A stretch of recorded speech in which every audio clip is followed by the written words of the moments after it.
સ્પર્ધાત્મક પરીક્ષાની તમામ અપડેટ્સ મેળવવા માટે સબસ્ક્રાઇબ કરો અમારી યુટ્યુબ ચેનલ યુવા ઉપનિષદ ફાઉન્ડેશન ઓનલાઈન અને પ્રેસ કરો બેલ આઇકોન।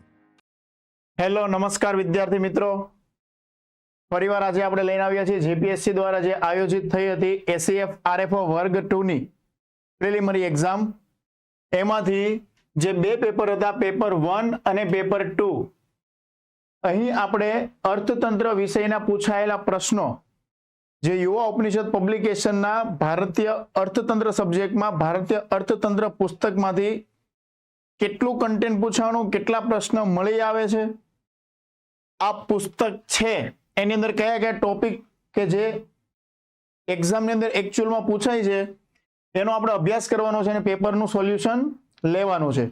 મિત્રો અહીં જોઈ શકો છો કે યુવા ઉપનિષદ પબ્લિકેશન ભારતીય અર્થતંત્ર વિષયના પુસ્તકમાંથી કુલ 57 પ્રશ્નમાંથી 52 પ્રશ્નો, એટલે કે ભારતીય અર્થતંત્ર વર્ગ 1 અને 2, વર્ગ 1 અને 2, વર્ગ 1 અને 2 ની પુસ્તકમાંથી 52 પ્રશ્નોમાંથી 49 પ્રશ્નો મળી આવે છે। જેમ કે 31 પ્રશ્નો સંપૂર્ણ છે અને 18 આંશિક છે। મિત્રો, અર્થતંત્ર સબ્જેક્ટ એવો છે કે આખી સમજ મેળવવા પછી એક તમારા મગજમાં સાર બને અને એના આધારે કોમ્પિટિટિવ એક્ઝામમાં ઓપ્શન્સ હોય એને તમે સોલ્વ કરતા હોવ છો। પરંતુ અહીં 31 સંપૂર્ણ પ્રશ્ન છે જ્યારે 18 આંશિક છે। પરંતુ આપણી જે સિરીઝ છે એનસીએ ની એમાંથી 52 પ્રશ્નોમાંથી 37 પ્રશ્ન મળી આવ્યા છે, 24 સંપૂર્ણ છે અને 13 આંશિક છે। મતલબ એનસીઆરટી જીસીઆરટી નું વેટેજ પણ અહીં વધુ જ કહી શકાય।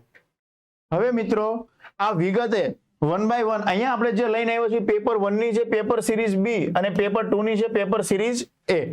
તો હવે જોવાની શરૂઆત કરીએ કે કયા ક્વેશ્ચનનો શું આન્સર આવે છે। આ મિત્રો સિરીઝ છે, એના ક્વેશ્ચન છે પ્રથમ પેપરમાં 25 ઇકોનોમીના પ્રશ્ન છે। એમાં પ્રથમ ક્વેશ્ચન છે ગુજરાત નીચેનામાંથી કયા મસાલાઓના એક અગ્રણી ઉત્પાદક છે? આનો આન્સર આવે છે મિત્રો D0, જે અહીં તમે જોઈ શકો છો આપણા ચાર્ટ ફોર્મની અંદર કે સંપૂર્ણ ક્વેશ્ચન મળી આવે છે। ત્યાર પછીનો સવાલ છે મિત્રો, પ્રધાનમંત્રી મુદ્રા યોજના વિશે નીચેનામાંથી કયું ખોટું છે? અહીં છે આખી આપણી પ્રધાનમંત્રી મુદ્રા યોજના। અહીંયા પહેલું છે કે મુદ્રા યોજનામાં કૃષિ ક્ષેત્ર અને સંલગ્ન કૃષિ પ્રવૃત્તિઓ બંનેનો સમાવેશ થતો નથી, પરંતુ મિત્રો અહીં થાય છે એટલે આ ખોટું છે। હવે અહીંયા આંશિક લખવાનું તાત્પર્ય એ છે કે મિત્રો શિશુ, કિશોર, તરુણ સાથે સાથે આ જે બજેટ આવ્યું, સોરી મિત્રો, એમાં તરુણ પ્લસ, આ તરુણ પ્લસ નામનો સબ્જેક્ટ છે જે આપણું આ ઇકોનોમીનું પુસ્તક 2024-25 નું જે બજેટ 25-26 નું એમાં જાહેરાત છે, નવું જે અપડેટેશન આવશે એની અંદર આ બાબતનો સમાવેશ થઈ જશે કન્ટેન્ટનો। પરંતુ આ જે 3 ઓપ્શન છે મિત્રો એના આધારે તમે એલિમિનેટ પણ કરી શકો છો જે કન્ટેન્ટ આમાં આપેલું છે। ક્લિયર?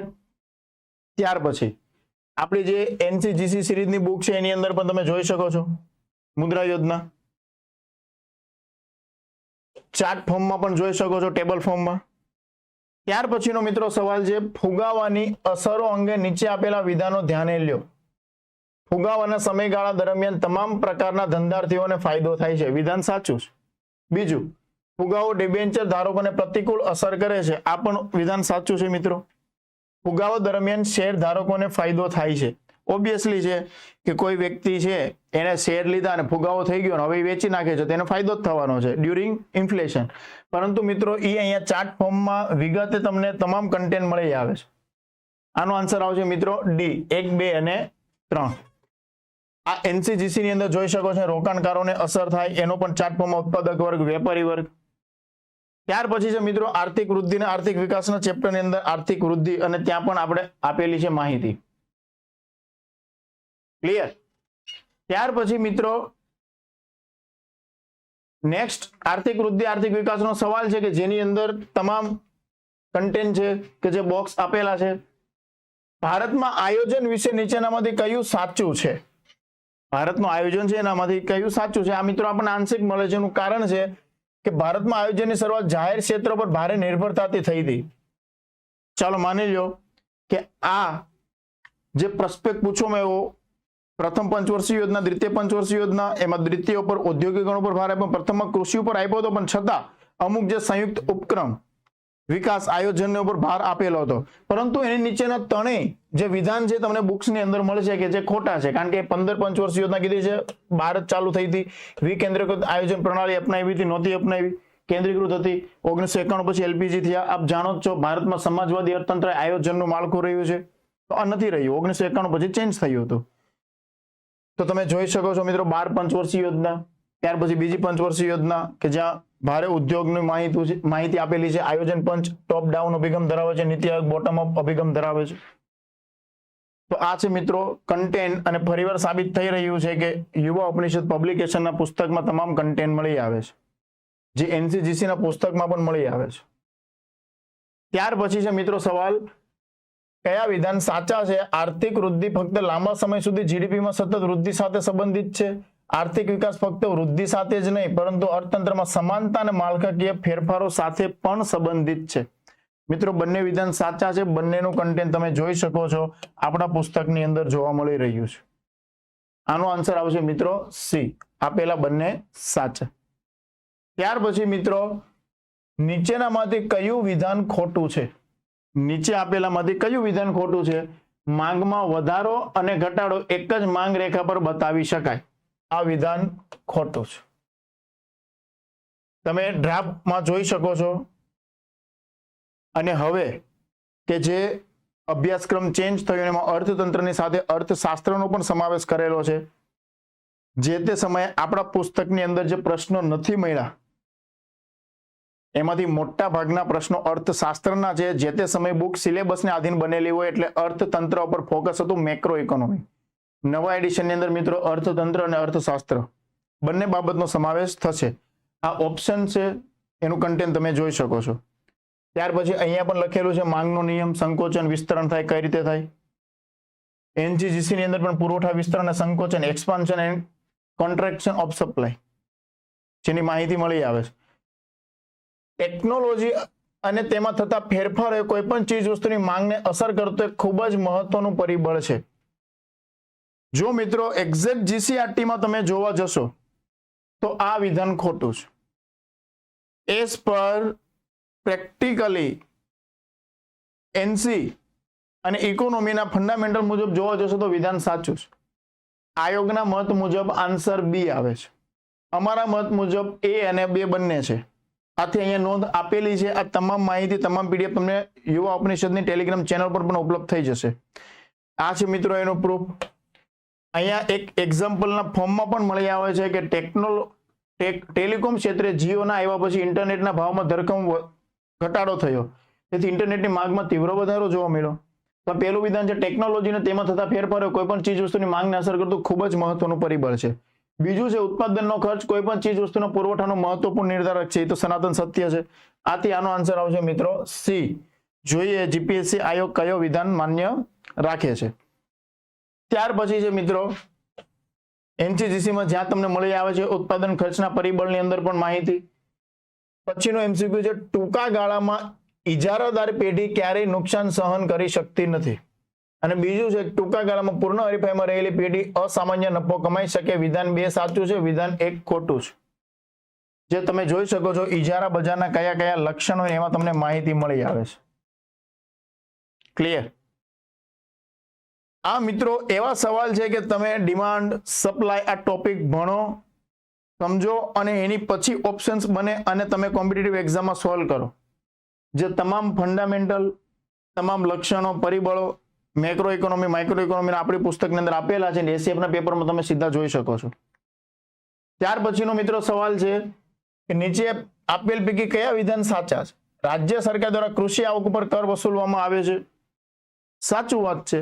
લેતી નથી વસ્તુ અલગ છે, પણ ઉઘરાવાનો હક રાજ્ય સરકારનો જ કૃષિ ઉપર. કેન્દ્ર સરકાર દ્વારા આયાતી માલ ઉપર કર લાદવામાં આવે છે. વિધાન સાચું છે. ત્રીજું, સ્થાનિક સરકારો દ્વારા પેટ્રોલિયમ પેદાશો અને વીજળી ઉપર વેટ વસૂલવામાં આવે છે. આ ખોટી વાત છે. આનો આન્સર આવશે મિત્રો એ. તમે અહીં ચાર્ટ ટેબલ ફોર્મમાં પણ જોઈ શકો છો, તમને જોવા મળે છે વેચાણ વેરો, પરોક્ષ કર, કૃષિ ઉપર કોણ લે, સીમા શુલ્ક, નિકાસ કર. બજેટની અંદર પણ તમે જોઈ શકો છો મિત્રો. ત્યાર પછી એનસીજીસી ના પુસ્તકની અંદર ચાર્ટ ફોર્મમાં સેમ ઈ જ વસ્તુ. ફરીવાર મિત્રો સવાલ છે નેક્સ્ટ, વસ્તુઓ અને સેવાઓની આંતરરાજ્ય અવરજવર પર આઈજીએસટી લાગુ પડે છે. સાચી વાત છે. વસ્તુઓ અને સેવાઓની આયાત અને નિકાસ ઉપર એસજીએસટી લાગુ પડે, આ ખોટી વસ્તુ છે. એસજીએસટી સ્ટેટ જીએસટી ક્યારે લાગુ પડે? રાજ્યની અંદર. તમે જોઈ શકો છો, આ એસજીએસટી નું પણ જોઈ શકો છો. આનો આન્સર આવશે મિત્રો એ. જે પુસ્તકની અંદર પેજ નંબર પણ આપેલા છે, ભારતીય અર્થતંત્રનું પુસ્તક છે, પેજ નંબર 181. તમામ કન્ટેન્ટ મિત્રો સ્પર્ધાત્મક પરીક્ષાને અનુરૂપ બદલાતી પદ્ધતિ મુજબ આપવામાં આવે છે. ત્યાર પછી એસીએફ માં આવેલો સવાલ, પ્રધાનમંત્રી જનધન યોજનાના સંદર્ભમાં કયા વિધાન ખોટા છે? પ્રધાનમંત્રી જનધન યોજના ખાતામાં લઘુત્તમ બેલેન્સ જાળવવાની કોઈ જરૂર નથી, ખોટી વાત છે. વિધાન સાચું છે, પણ અહીંયા પૂછ્યું છે કયા ખોટા છે. પ્રધાનમંત્રી જનધન યોજના ખાતા ધારકોને રૂપે ક્રેડિટ કાર્ડ આપવામાં આવે છે? મિત્રો નથી આપવામાં આવતું. રૂપે ક્રેડિટ કાર્ડ નહીં. અહીંયા તમે જોઈ શકો છો એનો હેતુ, રૂપે કાર્ડ 1 લાખના વીમા સાથે આપવામાં, પણ ક્રેડિટ કાર્ડ નથી આપવામાં આવતું. અહીંયા વિધાન છે ક્રેડિટ કાર્ડનું, એટલે આ વિધાન ખોટું છે. પણ આન્સર તમારો બીના ફોર્મમાં સાચો છે, જે તમે તમામ માહિતી અહીં જોઈ શકો છો, જે એનજીજીસી ના પુસ્તકમાં પણ જોઈ શકો છો. ત્યાર પછીનો મિત્રો એમસીક્યુ છે, છુપી બેરોજગારી વિશે ધ્યાને લ્યો અમુક વિધાનો જે આપેલા. છુપી બેરોજગારી. છુપી બેરોજગારી એક એવી પરિસ્થિતિ છે કે જેમાં કામદારની સીમાંત ઉત્પાદકતા શૂન્ય છે. વિધાન સાચું છે. ભારતમાં સેવા ક્ષેત્રમાં છુપી બેરોજગારી મુખ્યત્વે જોવા મળે, ખોટી વાત છે. સર્વિસ સેક્ટરમાં બેરોજગારી અનએમ્પ્લોયમેન્ટ છૂટું જોવા જ નથી મળતું, કૃષિમાં એગ્રીકલ્ચરમાં જોવા મળે છે. અહીંયા તમે જોઈ શકો છો પેજ નંબર 597 ઉપર આખું બેઠો ટોપિક અને લાઈનો જોઈ શકાય છે. ત્યાર પછી એનજીજીસી ની અંદર પણ આ જ વસ્તુ સેમ જોઈ શકો છો, પેજ નંબર 339. નેક્સ્ટ એમસીક્યુ મિત્રો, જળ જીવન મિશન 2019 માં શરૂ કરવામાં આવ્યું. વિધાન સાચું છે. જળ જીવન મિશનનો ઉદ્દેશ ગ્રામીણ પરિવારો માટે પાઇપલાઇન દ્વારા પીવાના પાણીની વિશ્વસનીય પહોંચ પૂરી પાડીને લાંબા ગાળાની પાણીની સુરક્ષા સુનિશ્ચિત કરવાનો છે. સાચી વાત છે. ત્રીજું, આમાં 80% કવરેજ પ્રાપ્ત કર્યું. ખોટી વાત છે. 80 હજી સમયાંતરે ચાલી રહ્યું છે, 80% કવરેજ પ્રાપ્ત નથી થયું. તો આનો આન્સર આવશે મિત્રો એ. જોઈ શકો છો જળ જીવન મિશન ગ્રામ્ય, પેજ નંબર છે 533. ત્યાર પછીનો મિત્રો સવાલ છે, ભારતમાં ફૂડ પ્રોસેસિંગ ઉદ્યોગ સંગઠિત ઉત્પાદન ક્ષેત્રમાં સૌથી મોટો રોજગાર દાતાઓમાંનો એક છે. સાચી વાત છે. એવું નથી કહેતા ફૂડ પ્રોસેસિંગ ઉદ્યોગ સંગઠિત છે, પણ જેટલા સંગઠિત છે એમાં સૌથી વધુ રોજગારી આપતો જો કોઈ હોય તો એ ફૂડ પ્રોસેસિંગ છે. ક્લિયર થાય છે? પ્રધાનમંત્રી કિસાન સંપદા યોજના આધુનિક માળખાગત સુવિધાઓ વિકસાવવા, ખેતરથી છૂટક વેપાર સુધીનો સાંકળો અને પુરવઠો શ્રેષ્ઠ બનાવવા માટે ચેનને ઇષ્ટતમ કરવા પર ધ્યાન કેન્દ્રિત કરે છે. વિધાન સાચું છે. આપેલા બંને વિધાન સાચા છે મિત્રો, તમે જોઈ શકો છો. સંપદા આખી સ્કીમ કયા કયા એના પેરામીટર્સ છે, એની યોજના, પેજ નંબર છે 392, ભારતીય અર્થતંત્ર વર્ગ 1 અને 2. ત્યાર પછીનો સવાલ છે મિત્રો, regional rural bank. Regional rural bank MCQ લગભગ 10 એક્ઝામમાંથી 8 કે 9 એક્ઝામમાં હોય છે.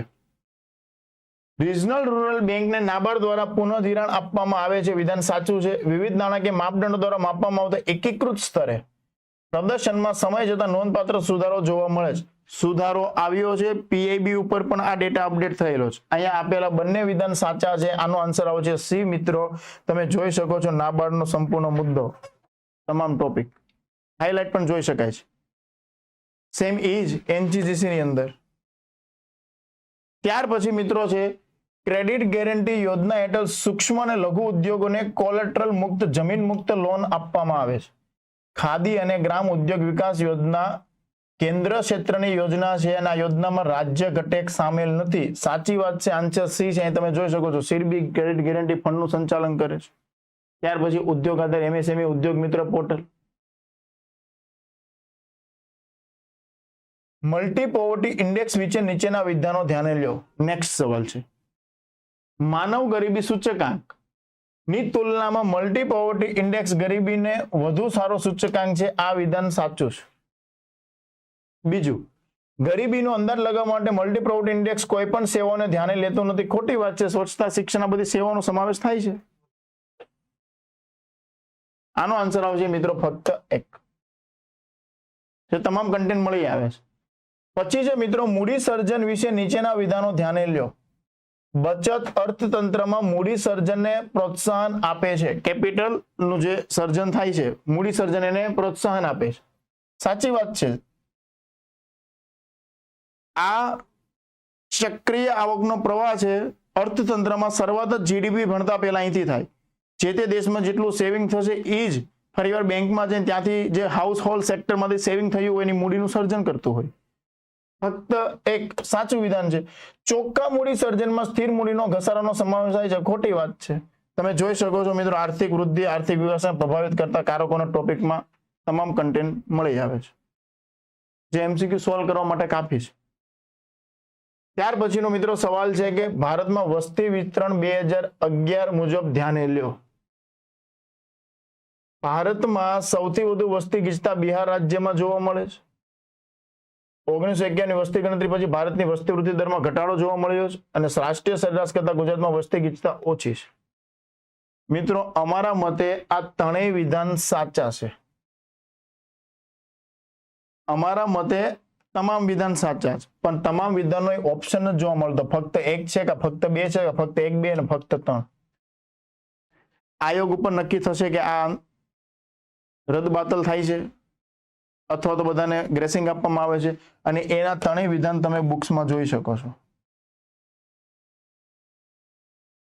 ત્યાર પછી મિત્રો નેક્સ્ટ એનસીજીસી માં પણ તમે જોઈ શકો છો ટેબલ ચાર્ટ સાથે. જીસીઆરટી નું જ છે આ ટેબલ. વસ્તી વૃદ્ધિ દર દશક વાઇઝ. ત્યાર પછીનો સવાલ છે મિત્રો, ભારતીય અર્થતંત્રની ક્ષેત્રીય રચના વિશે નીચેના વિધાનો ધ્યાને લો. ભારતીય અર્થતંત્રનું જે રચના છે ક્ષેત્ર આધારિત.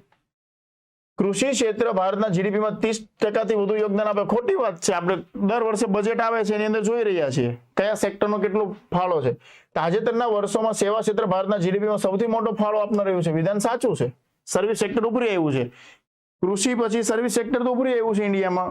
વચ્ચેનું જે સેક્ટર છે ઔદ્યોગિક, વિકાસ થયો પ્રમાણમાં ઓછો થયો છે. તો બીજું વિધાન સાચું છે. ભારતમાં રોજગારમાં ઉત્પાદન ક્ષેત્રે સતત 50% થી વધુ યોગદાન આપી રહ્યું છે. આ વિધાન ખોટું છે. જોઈ શકો છો તમે કન્ટેન્ટમાં સેમ લાઈન. બેઠી લાઈન કહો તો એ પણ ના નથી, જે એનસીજીસી ના પુસ્તકમાં પણ જોઈ શકો છો. ત્યાર પછી મિત્રો એમસીક્યુ છે કે સ્વામિત્વ યોજના. આ યોજનાનો ઉદ્દેશ ડ્રોન ટેકનોલોજીનો ઉપયોગ કરી જમીનનું મેપિંગ કરવું, ગ્રામીણ જમીન માલિકોને પ્રોપર્ટી કાર્ડ આપવાનો છે. આ યોજનામાં ગ્રામીણ વિસ્તારોમાં રહેણાંક જમીનનો સમાવેશ થાય છે અને ખેતીની જમીનનો નથી થતો. સાચી વાત છે, ખેતીની જમીનનો નથી થતો. ખાલી આઈડેન્ટિટી કરવાની છે કે કઈ જમીન કોઈની પાસે પુરાવા નથી, ગ્રામીણ વિસ્તારમાં રહી છે, તો એના માટે સ્વામિત્વ કાર્ડ આપવું. અને માહિતી તમે જોઈ શકો છો યોજનામાં. ક્લિયર? ત્યાર પછીનો મિત્રો સવાલ છે પીએમ ગતિ શક્તિ નો હેતુ માળખાકીય અમ્બ્રેલા સ્કીમ છે. પીએમ ગતિ શક્તિનો હેતુ માળખાકીય વિકાસમાં માળખાગત વિલંબને દૂર કરવાનો છે. એમાંથી નીચેનામાંથી કઈ નવીનતા છે? આનો આન્સર આવશે મિત્રો સી, બહુ મંત્રાલયના સંકલન માટે. આનો કેન્દ્રમાં ઉદ્દેશ જ છે. તમે જોઈ શકો છો પીએમ ગતિ શક્તિ જે પોર્શન કવર કર્યો છે, માસ્ટર પ્લાન છે, કઈ રીતે કાર્ય કરશે. તો આનો આન્સર આવશે મિત્રો સી. ત્યાર પછી મિત્રો આયુષ્માન ભારત અને અગાઉના જાહેર આરોગ્ય કાર્યક્રમો વચ્ચે મુખ્ય તફાવત શું રહેલો છે?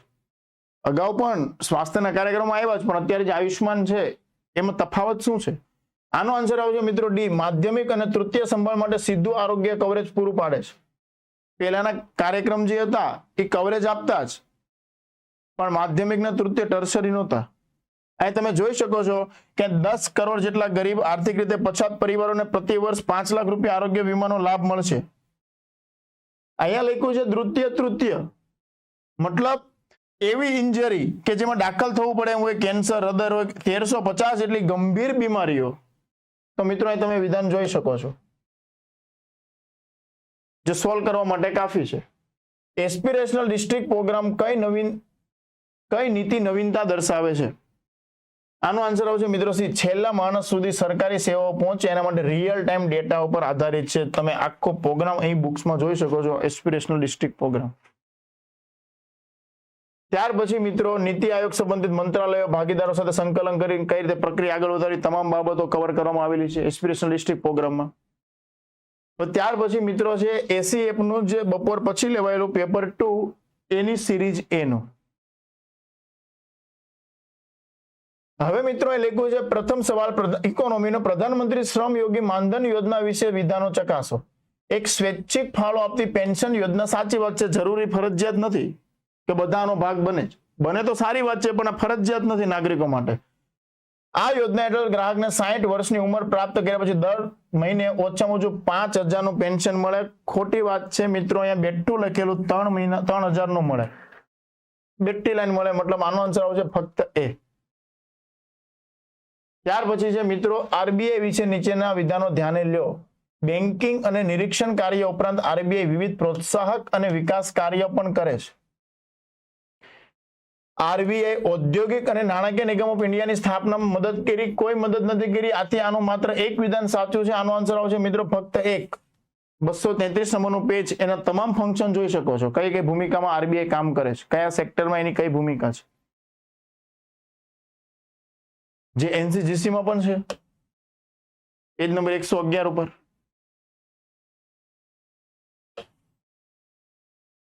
એની અધરમાં જે ઓપ્શન ખોટા આપ્યા હતા પણ એની માહિતી પણ મળી આવે છે કે એનું કામ શું છે, આઈએફસીઆઈ. ત્યાર પછીનો સવાલ છે મિત્રો અર્થતંત્રના પ્રકારો વિશે અમુક વિધાનો ધ્યાને લ્યો. મૂડીવાદી અર્થતંત્ર એ છે કે જ્યાં ઉત્પાદનના પરિબળો વ્યક્તિઓની માલિકીના હોય છે, સાચી વાત છે. સમાજવાદી અર્થતંત્ર એ છે કે જ્યાં ઉત્પાદનના સાધનો સમાજ દ્વારા સામૂહિક રીતે માલિકીના હોય, સરકાર સંચાલિત કરે, સાચી વાત છે. મિશ્ર અર્થતંત્ર એ છે કે જ્યાં ઉત્પાદનના સાધનો જાહેર અને ખાનગી બંને હોય. આપેલ તમામ વિધાન સાચા. તમે અહીં જોઈ શકો છો ત્રણેય બાબત.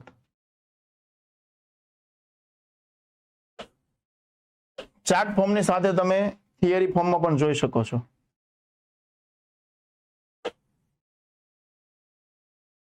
ત્યાર પછીનો સવાલ છે મિત્રો નીચેનામાંથી કયું ભારતીય કૃષિનું લક્ષણ નથી?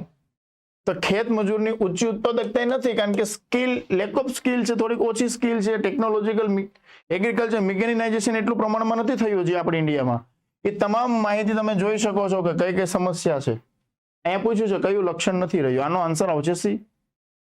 તમામ માહિતી મિત્રો તમને ભારતીય વર્ગ 1 અને 2 ના ભારતીય અર્થતંત્ર પુસ્તકમાં જોવા મળે છે. યુવા ઉપનિષદ પબ્લિકેશન સમયની સાથે સાથે નવીનતા અપનાવી રહ્યું છે. ભવિષ્યની જે એક્ઝામ છે એમાં કઈ પેટર્ન છે, આવનારી સમયની અંદર કઈ ડિમાન્ડ છે અને એ મુજબ કન્ટેન્ટ પીરસવામાં આવી રહ્યું છે. આ એનો જીવતો જાગતો ફરીવાર પુરાવો છે. ત્યાર પછી મિત્રો એમસીક્યુ છે અમેરિકા અને ભારતના વેપાર વિશે અમુક વિધાનો આપેલા છે, ધ્યાને લ્યો. અમેરિકા સતત ભારતનો સૌથી મોટો વેપાર ભાગીદાર રહ્યું છે, સાચી વાત છે. ભારત અમેરિકા સાથે સતત વેપાર પૂરન જાળવી રહ્યું છે, સાચી વાત છે. અત્યારે યુએઈ કરતા ઇન્ડિયામાં આગળ છીએ આપણે. પુસ્તક મિત્રો 2024 ની છે. આ ડેટા કરંટનો 25 થી કન્ટિન્યુ લગાતાર છેલ્લા 3-4 મહિના જે તે ટાઈમે પણ કવર કરેલો છે. ક્લિયર થાય છે મિત્રો? ત્યાર પછીનો એમસીક્યુ છે મિત્રો ડિસઇન્ફ્લેશન ને શ્રેષ્ઠ કેવી રીતે વ્યાખ્યાયિત કરી શકાય? અલગ અલગ ઓપ્શન્સ આપ્યા છે. એનો આન્સર આવે મિત્રો એવી પરિસ્થિતિ જેમાં ફુગાવાનો દર ઘટે છે. જોઈ શકો છો ડિસઇન્ફ્લેશન, એનું table form, chart form, theory form. ત્યાર પછી જીસી ની અંદર પેજ નંબર 93, આ એસીએફ વર્ગ 2 નું પેપર છે. જીડીપી ના માપનના સંદર્ભમાં નીચે આપેલા વિધાનોને ધ્યાને લ્યો.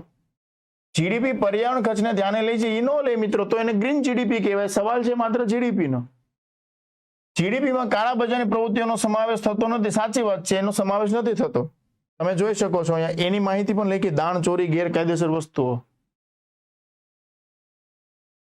આ છે મૂડીની વાત. ઉપરના સવાલ મુજબ મૂડી વિશે નીચે આપેલા વિધાન ધ્યાને લ્યો. મૂડી એ ઉત્પાદનનું માનવ સર્જિત સાધન છે, સાચી વાત છે. યંત્ર અને કારખાનામાં મૂડીના ઉદાહરણો છે. કેપિટલ. ભારતીય વિનિવેશ ડિસઇન્વેસ્ટમેન્ટ વિશે નીચેના વિધાનો ધ્યાને લ્યો. ખાનગીકરણને પ્રોત્સાહન આપવા માટે વિનિવેશ એક નીતિગત સાધન છે, સાચી વાત છે. સરકાર દ્વારા રાજકોષીય ખાતાનું સંચાલન કરવા માટે વિનિવેશનો ઉપયોગ થાય છે. સી.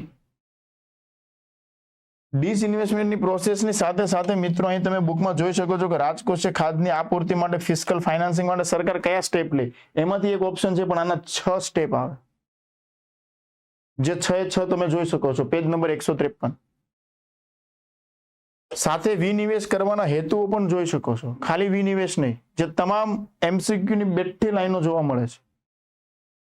આ જ વસ્તુ કેન્દ્રીય બજેટના ચાર્ટ ફોર્મમાં પણ તમને જોવા મળે વિનિવેશ દ્વારા. એક ને એક વસ્તુ ત્રણ જગ્યાએ જોશે મિત્રો. ત્યાર પછીનું એનસીજીસી ની પુસ્તકની અંદર 166 નંબરના પેજ ઉપર પણ જોઈ શકાય છે. નીચેનામાંથી કયો જીએસટી નો મુખ્ય ઉદ્દેશ છે? કાચા માલના તબક્કાથી અંતિમ ઉત્પાદન સુધી વારંવાર કર ચૂકવવાનું ટાળવું. મતલબ એકને એક ઉત્પાદક ઉપર એકથી વધુ એક્સેશન કાસ્કેડિંગ ઇફેક્ટ દૂર કરવા. આનું સિમ્પલ એક્ઝામ્પલ છે કાસ્કેડિંગ ઇફેક્ટ. તમે જોઈ શકો છો પુસ્તકમાં બેઠી લાઈન જે એનસીજીસી માં છે કે શું કામ જીએસટી લાવવા, એવું આખો કવર કરેલો મુદ્દો છે. ખર્ચ વિશે અમુક વિધાનો ધ્યાને લ્યો. કઈ ઉત્પાદન ન થાય તો પણ સ્થિર ખર્ચ ભોગવવો પડે. સાચી વાત છે. આ મિત્રો આખો કોન્સેપ્ટ છે factor cost, basic price, market price, micro ઇકોનોમીનો. વૈકલ્પિક ખર્ચ કોને કહેવાય એ તમામ બાબતો અહીં તમે જોઈ શકો છો. ત્રણેય વિધાન સાચા. સીમાંત ખર્ચ ઉત્પાદિત ઉત્પાદનના વધારાના એકમને કારણે કુલ ખર્ચમાં ફેરફાર છે. કઈ ઉત્પાદન ન થાય તો અસ્થિર ખર્ચ શૂન્ય છે. સાચી વાત છે, કારણ કે વધુ ઉત્પાદન કરો તો કાચો માલ વધુ જોઈએ, ઓછું કરો તો ઓછું જોઈએ. આપેલા તમામ વિધાન સાચા છે. તમે જોઈ શકો છો ફિક્સ કોસ્ટની સાથે સાથે તમામ બાબત. આ અસ્થિર ખર્ચ, આ સીમાંત ખર્ચ. ત્યાર પછીનું મિત્રો એમસીક્યુ છે ભારતમાં વૈશ્વિકીકરણના સંદર્ભમાં અમુક વિધાન ધ્યાને લ્યો. વૈશ્વિકીકરણથી ભારતીય અર્થતંત્રમાં કોઈ સમસ્યા ઊભી થઈ નથી. ખોટી વાત છે. બહુ બધી ઊભી થઈ છે. પેલા મારા ફાધર કોઈ જગ્યાએ જોબ કરતા હતા અને આજે જોબ કરે. મારા દાદા જોબ કરતા હતા તો એ ચાલી જતા. આજે ઓટોમેશન મારા દાદા નથી આવતું તો એ બેરોજગાર બનશે. મતલબ વૈશ્વિકીકરણથી અર્થતંત્રમાં સમસ્યા ઊભી થઈ છે. પેલું વિધાન ખોટું છે.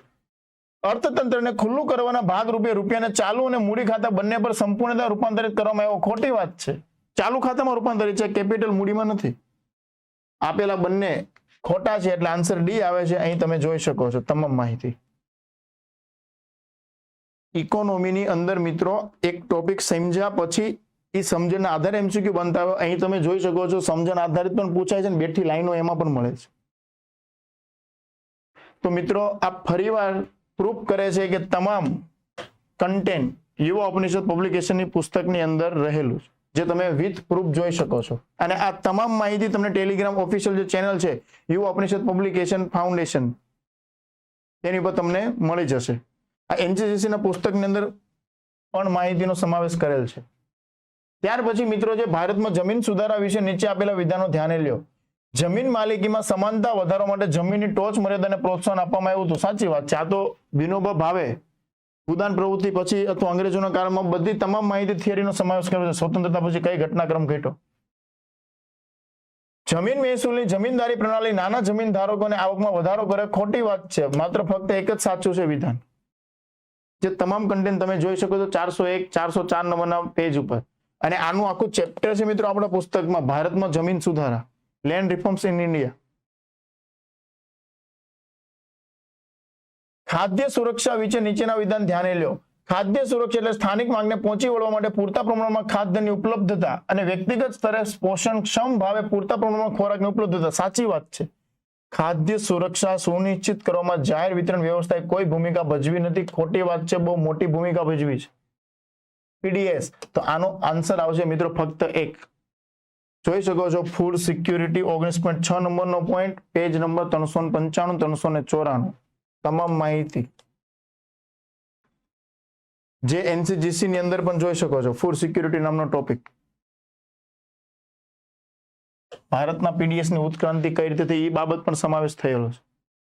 ત્યાર પછીનો એમસીક્યુ છે મિત્રો આરબીઆઈ ની સત્તાઓ ભારતની નાણાકીય સ્થિરતા માટે મહત્વની છે. વિદેશી હુંડિયામણ બજારોમાં નિયમનમાં આરબીઆઈ ની ભૂમિકા અંગે શું સાચું છે?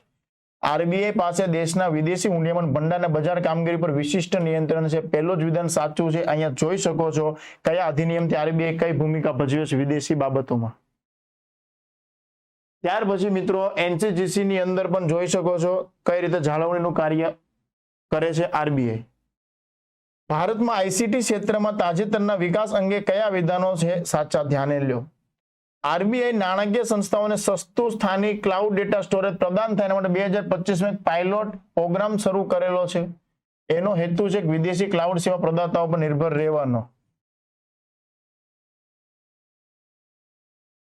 ત્યાર પછી છે મિત્રો ભારતની સરકારની નવી 2.7 બિલિયન પીએલઆઈ યોજના ફક્ત સ્થાનિક સેમિકન્ડક્ટર ડિઝાઇન ક્ષેત્રને વેગ આપવા પર કેન્દ્રિત છે. મિત્રો પીએલઆઈ ની માહિતી મળે છે, વિધાન 1 ની નથી મળતી.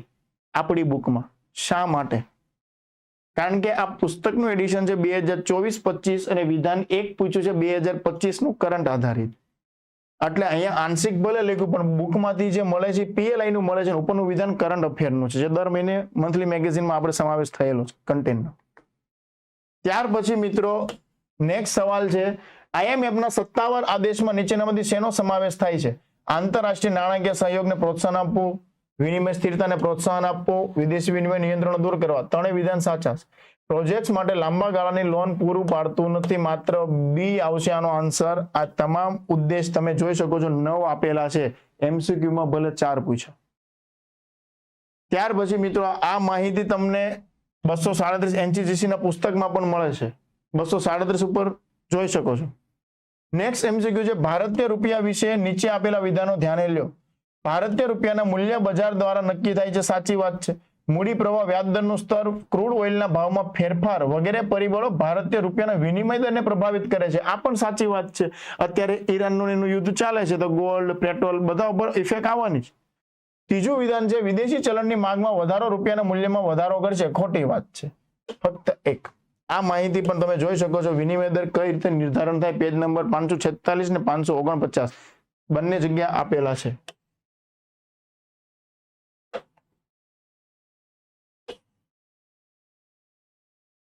ત્યાર પછી મિત્રો NCGC માં પણ આ સમાવેશ થયેલો છે, સંચાલિત તરલ, માર્જિનલ ફ્લોટિંગ રેટ ફ્લોટિંગ, આખી થિયરી.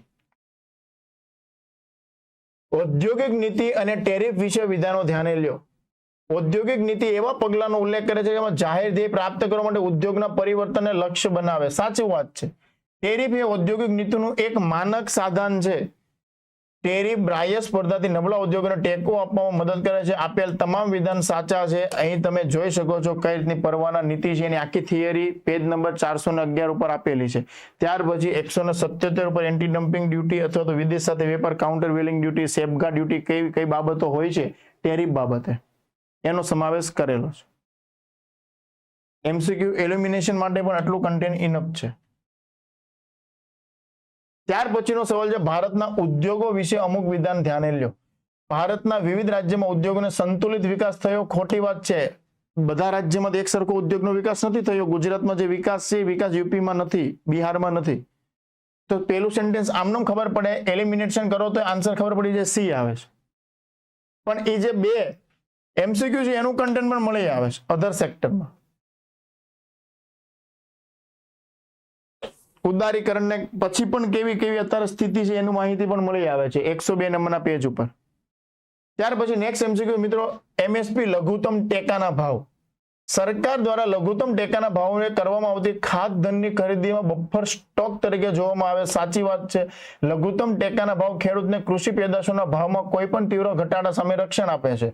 આનો આન્સર આવશે સી. બંને સાચા છે અને તમામ MSP ની બાબતનો સમાવેશ કરેલો છે. બેઠા વિધાન મળી આવે છે line to line. Food corporation of ઇન્ડિયાની કઈ ભૂમિકા છે, MSP ની કઈ ભૂમિકા છે, આર્થિક બાબતની પરિષદની કઈ ભૂમિકા છે, બફર સ્ટોકની માહિતી મળી આવે છે. ત્યાર પછી છે મિત્રો, સંગઠિત અને અસંગઠિત ક્ષેત્રના કામદારો બાબતે વિધાન ધ્યાને લ્યો. સંગઠિત ક્ષેત્રમાં કામ કરતા કામદારો સામાજિક સુરક્ષા લાભો માટે હકદાર નથી, ખોટી વાત છે. હકદાર હોય. બજારની અનિશ્ચિતતાઓથી અસંગઠિત ક્ષેત્રના કામદારો પ્રભાવિત થતા નથી, ખોટી વાત છે. એ જ લોકો વધુ પ્રભાવિત થાય, એટલે બંને ખોટા છે. એટલે આનો આન્સર આવશે ડી. બંનેમાંથી એક પણ નહીં. આની પણ માહિતી તમને જોવા મળે છે ચાર્ટ ફોર્મમાં, બેઠી લાઈન હાઇલાઇટ કરેલી છે, જોઈ શકો છો. પેજ નંબર છે તમારા 482. 160 નંબરનો સવાલ, 1991માં લાગુ કરાયેલી નવી આર્થિક નીતિમાંથી કયું લક્ષણ ન હતું? નોન ટેરિફ અવરોધોમાં નોંધપાત્ર વધારો કરવામાં આવ્યો. આ લક્ષણ ન હતું. નાણાકીય નીતિ ઉદાર બનાવવાનું હતું, કરમાં સુધારા કરવા, આયાત જકાતમાં ઘટાડો કરવો. આ બાબત તમને ચાર્ટ ફોર્મમાં મળી આવે છે આપણા બુકની અંદર. બેઠી લાઈનો છે, NCGC માં પણ મળી આવે છે.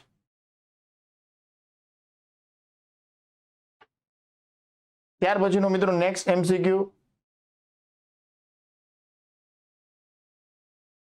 એક મિનિટ.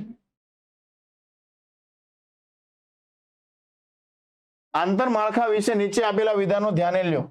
આંતરમાળખાકીય વિકાસ અને જીડીપી વૃદ્ધિમાં વધારા વચ્ચે કોઈ સંબંધ નથી. ખોટી વાત છે, સંબંધ છે. પ્રત્યક્ષ ઉત્પાદન ક્ષેત્રમાં ઉત્પાદન માટે આંતરમાળખાકીય ક્ષેત્રના ઉત્પાદનનો ઉપયોગ ઇનપુટ તરીકે થાય છે. આ વિધાન સાચું છે. એટલે આનો આન્સર આવશે મિત્રો ફક્ત 2 બી. આની માહિતી તમે જોઈ શકો છો 498 ના પેજ ઉપર. આંતરમાળખાકીય પ્રવૃત્તિઓની ઉપર દેશની સમૃદ્ધિનો આધાર કૃષિ ઉદ્યોગ આ વિકાસ ઉપર રહેલો હોય છે. જે બેઠાઈ માહિતી તમને બેઠા સેન્ટેન્સ મળી આવે છે. ત્યાર પછીનો એમસીક્યુ છે મિત્રો શહેરીકરણ ઉપર. શહેરીકરણમાં બિન કૃષિ વ્યવસાયોમાંથી કૃષિ વ્યવસાયમાં લોકોનું સ્થળાંતર સામેલ છે. ખોટી વાત છે. શહેરીકરણ અને ઔદ્યોગિકરણ એકબીજા સાથે વિપરીત રીતે સંબંધ છે. ખોટી વાત છે, વિપરીત નથી. કૃષિમાં કંઈક ઉગશે તો કાચો માલ ઉદ્યોગમાં જશે. એટલે આનો આન્સર આવશે ડી. બંનેમાંથી એક પણ નહીં, બંને ખોટા જ. આની થિયરી પણ અહીંયા જોઈ શકો છો. શહેરીકરણ અર્બનાઇઝેશન નામનો ટોપિક પેજ નંબર 350 એનજીજીસી માં પણ જોઈ શકો છો. ત્યાર પછી છે મિત્રો ભારતના વિદેશી વ્યાપારની રચનામાં ફેરફાર સમય જતા અર્થતંત્રમાં થયેલા માળખાકીય ફેરફારોને મોટા ભાગે પ્રતિબિંબિત કરે છે. સાચી વાત છે. ભારતીય ઉત્પાદન વિનિર્માણ ક્ષેત્રની નિકાસ તીવ્રતા ખૂબ ઊંચી છે. ખોટી વાત છે. આનો આન્સર આવશે મિત્રો ફક્ત એ. અને આ તમામ થિયરી જોઈ શકો છો પેજ નંબર 569 ઉપર કે આખો ટોપિક કવર કર્યો છે. વૈશ્વિકીકરણ પછી વિદેશી અસરો, ભારત ઉપર એની આવેલી ઇફેક્ટ. એનજીજીસી માં પણ ટોપિક કવર થયેલો છે. 7 મેઇન બિંદુ આપેલા છે અને આ જ વસ્તુ તમને ચાર્ટ ફોર્મમાં પણ આપેલી છે. ત્યાર પછીનો મિત્રો સવાલ છે ભારતીય અર્થતંત્રના સંદર્ભમાં નીચેના વિધાનો ધ્યાને લ્યો. ચાલુ ખાતાની ખાધમાં ઘટાડો થવાથી ભારતીય ચલણમાં વધારો થશે. સાચી વાત છે. રિવર્સ રેપો રેટમાં વધારો થવાથી લોનના ઉધાર ખર્ચમાં વધારો થશે. સાચી વાત છે. યુનાઇટેડ સ્ટેટ્સ ઓફ અમેરિકાના ફેડરલ રિઝર્વ દ્વારા વ્યાજ દરમાં વધારો થાય તો ભારતીય અર્થતંત્રના મૂડી પ્રવાહમાં વધારો થશે. ખોટી વાત છે. આનો આન્સર આવશે મિત્રો એ. કારણ કે એ ખાલી ઇન્ડિયામાં ઇન્વેસ્ટ કરે, અમેરિકા એવું તો નથી ને બીજી જગ્યાએ પણ ઇન્વેસ્ટ કરશે. આનો આન્સર આવશે મિત્રો ખાલી એ. અને આ માહિતી પણ તમે જોઈ શકો છો કઈ રીતની અસરો થઈ છે અર્થતંત્ર પર, કઈ રીતની અસરો થાય છે અને તમામ પેરામીટરો. ત્યાર પછી મિત્રો સવાલ છે ટેલિકોમ રેગ્યુલેટરી ઓથોરિટી નિષ્પક્ષ પ્રથાઓ સુનિશ્ચિત કરવા માટે ટેલિકોમ ઉદ્યોગનું નિયમન કરે છે. જે ગ્રાહક સુરક્ષાના સંબંધમાં તેની ભૂમિકાનું નીચેનામાંથી કયું વિધાન શ્રેષ્ઠ છે? Telecom regulatory authority of India પાસે ગ્રાહકો ફરિયાદ અંગે મર્યાદિત અધિકાર ક્ષેત્ર છે. ખોટી વાત છે. Telecom regulatory authority of India ગ્રાહકો અને ટેલિકોમ સેવા પ્રદાતા વચ્ચે વિવાદ ઉપર ચુકાદો આપવા માટે સત્તા ધરાવે છે. આ વિધાન સાચું છે. આ મુદ્દો મિત્રો telecom regulatory authority of India પુસ્તકમાં છે, પરંતુ જે એક્ઝેક્ટલી આ વિધાન છે એ મળેલું નથી. વાસ્તવમાં એટલું ટેકનિકલી છે કે જે કાયદાકીય પછી પૂછાયેલું, પરંતુ કોમ્પિટિટિવ એક્ઝામમાં બેઠી લાઈન આવવા કરતા જેટલું એક્ઝામ માટે કાફી છે કે જે તમારે મેઇનમાં પાસ થવા, એનાથી વધુ કન્ટેન્ટ તમને ભારતીય અર્થતંત્ર પુસ્તકમાં જોઈ શકો છો એસીએફ ના પેપરમાં. તો મિત્રો આ હતું એસીએફ પેપર વર્ગ 1 અને 2 કે જે ભારતીય અર્થતંત્ર પુસ્તકમાંથી વિથ કન્ટેન્ટ મળી આવે છે તમામ એમસીક્યુ નો. આની પીડીએફ ફોર્મ પીડીએફ સ્વરૂપમાં તમને ટેલિગ્રામ ચેનલમાં મળી જશે. તો મિત્રો નવીનતાની સાથે સાથે તમામ એ દરેક ટોપિક જે સ્પર્ધાત્મક પરીક્ષામાં ઉપયોગી છે ભારતીય અર્થતંત્ર પુસ્તકમાં સમાવેશ કરેલો છે. તો ત્યાં સુધી મિત્રો તૈયારી કરતા રહો યુવા ઉપનિષદ સાથે. મળીએ નેક્સ્ટ ટાઈમ. જય ભારત, જય હિન્દ, થેન્ક યુ.